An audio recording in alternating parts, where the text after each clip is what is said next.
Now, I have heard about this little gem of a game a few times in the past, but I never gave it much thought, and I deeply regret that now. F.E.A.R is a game that was developed by Monolith, the same people who made Blood, No One Lives Forever, and Shogo Mobile Armor Division. They made other games as well, but once they were acquired by Warner Brothers in 2004, they were put on the Middle-earth games and DC games. They managed to get F.E.A.R developed and pushed it out for sale in 2005, and the game was a big hit. And every time I saw the box art for the game, I figured it must be a pretty scary game, and that's why everyone liked it. But despite it being a horror game, I never heard anything scary about it from people. Just that it was a fun, action-packed game. So I decided to give this 18-year-old game a try and see what made it so great and why people still recommend it to this day. So before I start talking about the game, let's get into what inspired the creation of this game. The one obvious inspiration is that from the horror movies like The Ring and other Asian horror style movies. Then they combined that horror style atmosphere with the action-packed style of John Woo movies. If you're like me and have never seen a John Woo movie, then don't worry, you've most likely seen its influence on action movies over the years. Let me provide a little example here, by shooting these mundane items in this room.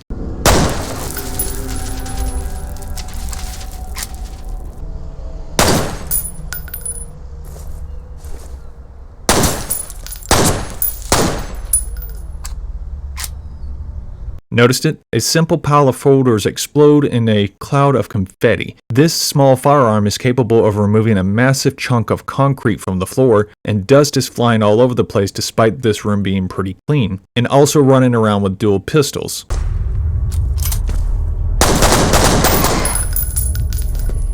Bloody hell, that was satisfying. Now, when someone says something is John Woo style, just know that the environment is going to go crazy in a shootout. Now, back to the horror aspect of the game. You will have a little ghost girl following you around, and a decent amount of supernatural events will happen around you. You'll have ghosts that appear who try to attack you, or some that just tell you more about the little girl. Now, sadly, the horror aspect of this game is not that scary, which is why the action parts of the game are so fondly remembered more than the horror aspects of the game. Now, to call this a horror game wouldn't really be the right thing to call it, in my opinion. This is an action-based, first-person shooter that drowns out the horror parts with over-the-top action gunfights. Now, what this game lacks in horror, and yes, I know that horror is based on one's own personal perception of horror, so what one person might consider scary, another person might consider dull or funny. But here's an example scene.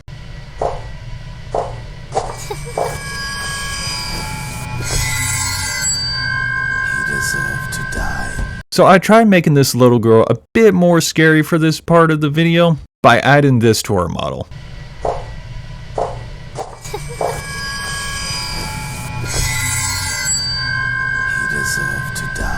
Now, I did hear that this game was considered a benchmark for seeing how well one's gaming PC could run games on high settings. I did know Crysis was the same way, and I didn't know that this game was in the same category when it came to PC performance benchmarking. But back to what I was saying, what this game lacks in horror, it more than makes up for with all of its strengths. Let's start off by talking about the lighting of this game. This game was made using the Lifttech Jupiter X engine, and despite being a game coming out in 2005, it really holds up well in terms of looks. What the game lacks in most areas is covered up by really good lighting. And yes, I know some parts of the game don't look that great and that the lighting can't save it, but those are areas you're never really in, or they're just there for cutscenes. Let me provide an example. The opening part of the first level will do. It's a simple back alleyway that you'll never see again unless you make poor financial choices and get hit hard by the ever-increasing prices of everything in the world at the moment. Anyways, they didn't have to make this part of the level look so good.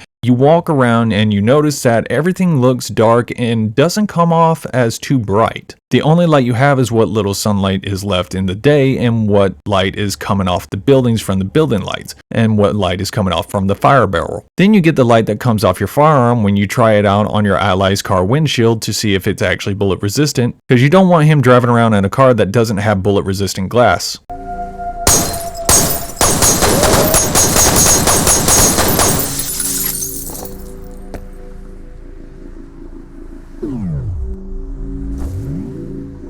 See, he's happy I tested it out for him. Then you notice that everything has a shadow, and when you interact with something, the shadow moves with it, like in real life, helping with the immersion levels. Then to add more sugar to the recipe, every light source can allow something to cast a shadow at a different angle depending on the angle of the light source, allowing the character models to feel more solid and organic, even though I can't seem to shoot my allies to death.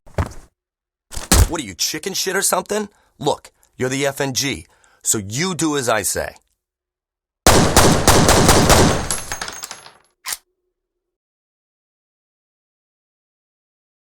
You gotta be fucking kidding me. This lighting, in my opinion, was the scariest part of the game for me, mostly because of the assassins and the flashlight uses. Let me explain. There are areas in the game where it gets really dark, and since the assassins can go invisible, I found myself clenching up every time I heard a sudden sound thinking that one managed to sneak up on me. Now I know I can use the flashlight in the dark areas to help me see, but you know what the flashlight does when you use it in the dark? It gives away your position, and an enemy will react to the flashlight a lot better than you think if you're a first time player.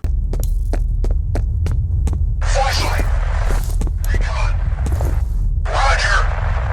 Oh, speaking of the enemies, let's talk about what this game is highly praised for. It's enemy AI. Now the AI for this game is bloody amazing. Now games that were out before F.E.A.R did have some nice AI, but it was mostly primitive in some games. That is an order.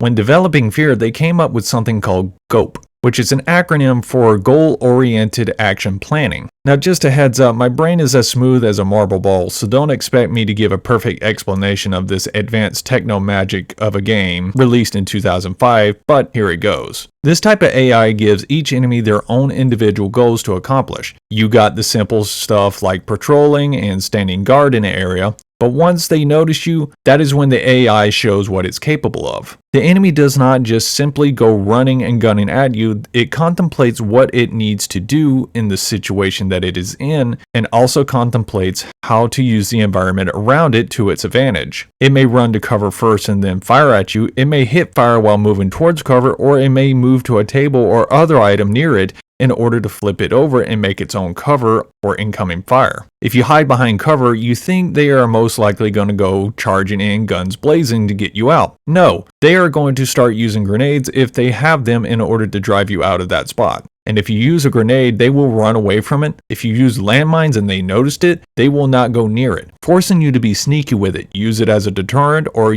do like me, use the landmine as a grenade.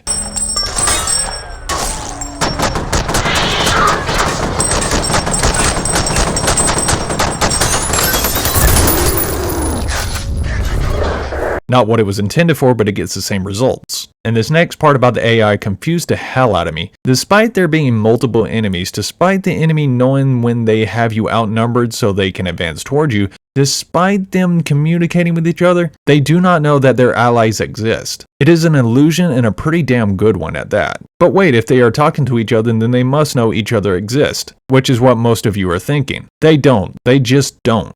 If it seems like they are working together, it's only because they have the same goal, and that one common goal they all share is putting as much lead into your body as possible. And to help sell this illusion even more is that the level design and the AI design were made to work in sync with each other. The level designer and the AI designer worked greatly together to form this illusion, like an engineer and a builder/assembler working well together. If you've never had to work in an environment where they did not correlate well with each other, then consider yourself lucky, because one wants things done one way and the other says it's too difficult to do that way, and they will not come to a middle ground. The AI not only focuses on you, but it focuses on the world around it and sets up goals in order to try to take you out. And boy, does it use the environment like it should be used. The AI will hide from your line of sight, throw things over to make their own cover, cover. They will do their best to try to flank you from all directions. Not only that, they will blind fire from behind cover because they feel fear. That's right, this AI can become scared and will show signs of it. They will run when they are too damaged. They will communicate in a manner that shows fear. Hell, they will even ball up and panic when you are absolutely wrecking them. Here's a little tip if this is going to be your first time playing the game. Play it on the more difficult settings to get a full effect of what the AI is capable of doing. Okay, I need to get off the AI and tell you how it feels to play this game. I could just sum it all up in one big smart sounding word and go on from there to make you think I am smart. Nah, my intelligence is right there on the borderline between dumb and declared legally brain dead by the states. Instead, I'm going to take you on a journey of shootout bliss. Now, you play through the early levels where you are introduced more to the characters and some of the story. You learn that you are point man for a group called F.E.A.R, First Encounter Assault Reconnaissance. Not the brightest of names, but it was formed by the government. Point man is new to the group and apparently has good scores and reflexes that are off the charts. What about you, buddy? Ready to go to work? You're putting him in the field? Are you crazy? He just transferred in a week ago. You've seen his training results. His reflexes are totally off the charts. See, I told you. You start the level off and spooky things happen. It's not spooky. Then you go up to the roof and get some fresh air and then... His reflexes are totally off the charts. This is the antagonist of the game, Paxton Fettel, who has to be in great shape in order to take out Point Man whose reflexes are totally off the charts. Must be all the protein he is getting from eating people, though eating meat raw really isn't healthy, and slick bottom boots are a slip hazard, especially on smooth floors. But it's your life, man. You live your crazy life the way you want to. Oh, and Paxton controls an army of clones with his telepathical abilities, and he talks about the girl named Alma. We will talk about her later. Let's get into the gameplay, and man, this is where things get so good. Now, the reflexes talked about in the game allow you to activate bullet time, a mechanic that I thought was started by the Max Payne game series, but while doing research I found out that it was actually started by a game made in 1990 called Requiem Avenging Angel. I'll have to check that one out one day. And I remember that bullet time was in a good amount of games in the 2000s, and it was getting very boring and some games didn't really do it right. But in F.E.A.R, they combine the good qualities of John Woo movies and good qualities of bullet time, and you get this.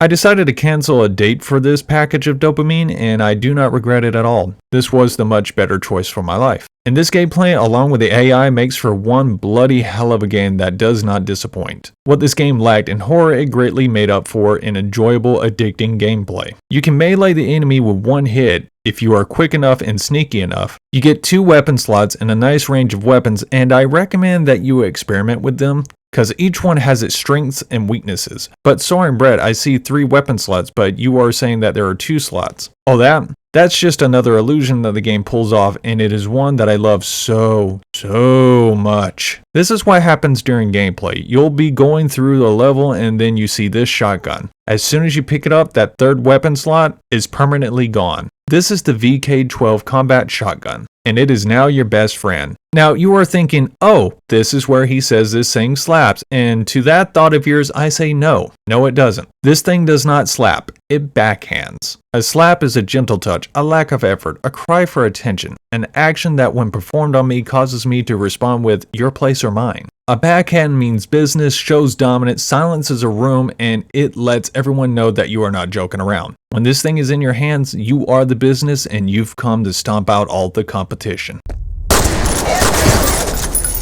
I literally just split a man in half with this. There are many weapons like this one, and all of them are yours. The only time this thing leaves your inventory is when the game takes it from you. Here's a nice relaxing montage of this gun in action.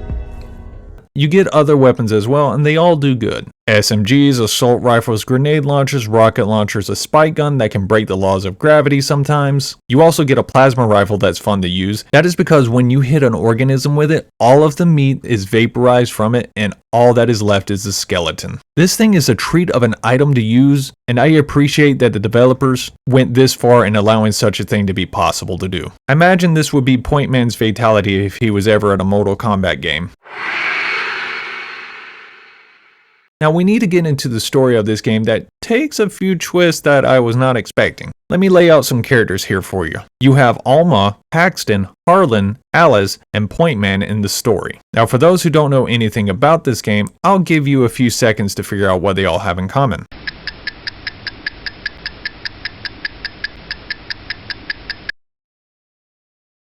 They are all biologically related. Now let me show you just how stumpy this family tree is. You have Harlan Wade, who is the father of Alice Wade and Alma Wade. Alma Wade is the mother of Paxton and Point Man, but who's the father of them? People who have never played this game are asking. Harlan. Harlan is their father/grandfather, Alice is their sister/aunt, and their mother is also their sister. Bloody Christ. And this is where I tell you how this family stump came about. Alma possesses psychic powers, and when this was discovered, her father and the government began doing experiments on her. She would kill a few people during the experiments and would be put into a coma at 8 years old and placed in a spherical vault. They continued experiments on her, and someone thought, hey, let's use her dad's DNA to impregnate her at 14 while she is still in a coma. She gave birth to Point Man at 15 and Paxton at 16. She would later merge her consciousness with Paxton when he was 10 years old. The experiment would be shut down at this point when Alma was 26. They pulled the plug on her life support and left her in the vault to die. So yeah, the family isn't exactly normal, but at least you got the bullet time ability out of it. But the story of this government-funded incest experiment doesn't stop there. After Alma's death, they shut down the project and left the secret underground origin facility abandoned. But then some higher-ups wanted to reopen the facility, and then all hell broke loose. And now Point Man is unknowingly heading to a very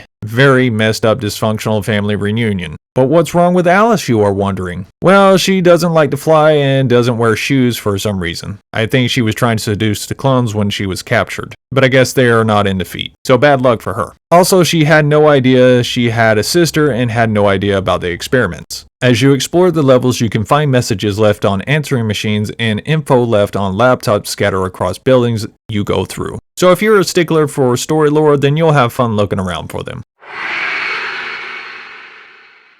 Now you start off in an abandoned building where you look around, then have supernatural events happen, and then discover a dead guy. Then after Paxton decides to play hardcore hide and seek with you, Off the charts.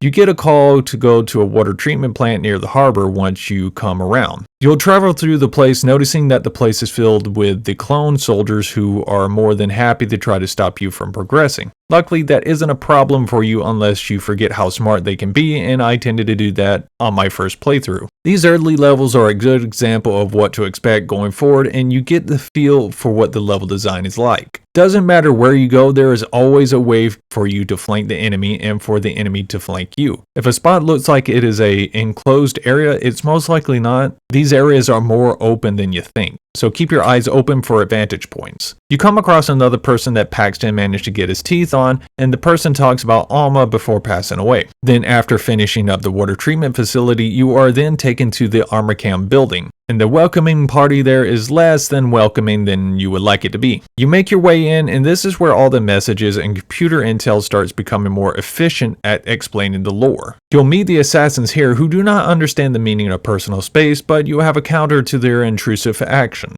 You go on and run into Norton Mabes, a guy who offers to help you out if you help him out. Maybe he will be helping you out through the story from now on. You'll come across this fellow who has a less than desirable device strapped onto his body, and I handled it in a manner that professionals would not recommend.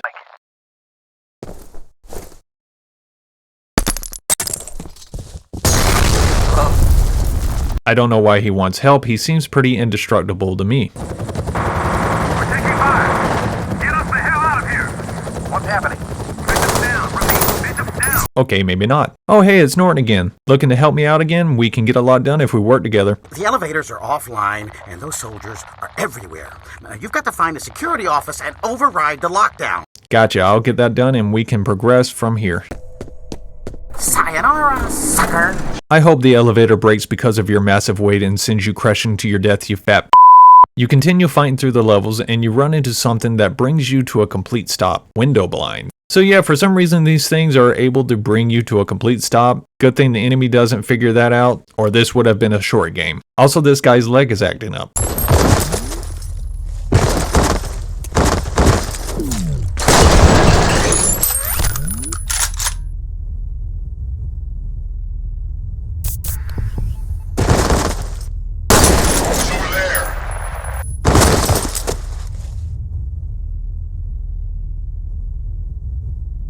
Oh, look who it is, the personification of every decision that causes people to hate YouTube more and more. He tries to take you out by turning on the turrets in the building. You can either destroy them or you can turn off the power to them in order to save on ammo. You do get a chance to control them later as you progress onward, and with your bullet time in use with this, it feels absolutely unfair. But they shot you first, so the feeling of fairness goes right out the window. The penetrator will be perfect for a revenge shot right now, but this glass is stronger than my anger for him. Now the enemy decides to start stepping up in this area and bring a nice little toy for you to play with.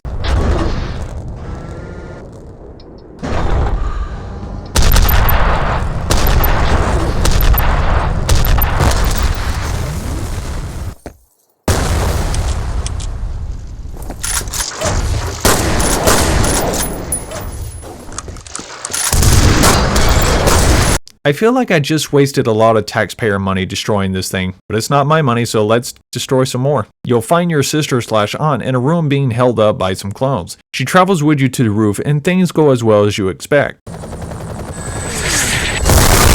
Oh my god! This is crazy. I am not waiting here. My dad's in danger. At this point, she becomes very stubborn and will not wait up for you and starts looking for her father. So you make your way to your allies and get on a chopper and start heading to the origin facility. We're hit! Dust 2 going down! Repeat, Dust 2 going down!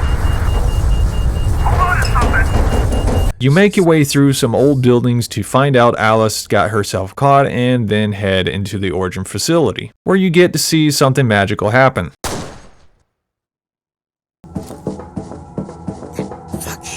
Still too bad you can't take him out yourself though, trust me, I tried a lot. Some spooky stuff happens when you meet up with Paxton, but comes to an end with a well-placed bullet. This family reunion is going to be one that Point Man never forgets. Then you make your way to the vault and Alma gives Wade what he deserves.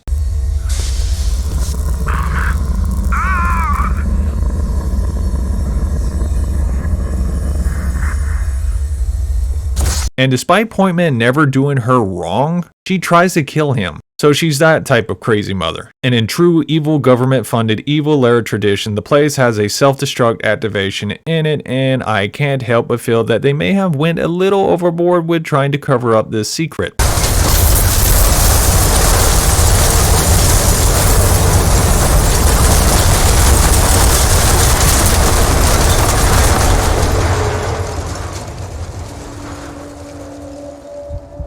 You survive this somehow, and so does Mom. Now I know this is where you expect me to tell you that this is a high action packed game that you should pick up. Well, kinda. That is what most people will call it, but I noticed something when I was playing the game. Just not at first. Once you get enough upgrades for both your health and reflex meter, and then time your use of the bullet time just right, you can get a good relaxing rhythm going. In short, you can become a symphony of destruction, and boy, it is fun. Not only that, the game was made in a time frame where early 2000s games had some pretty funny ragdoll effects that were relaxing to watch in slow-mo. Here's another montage.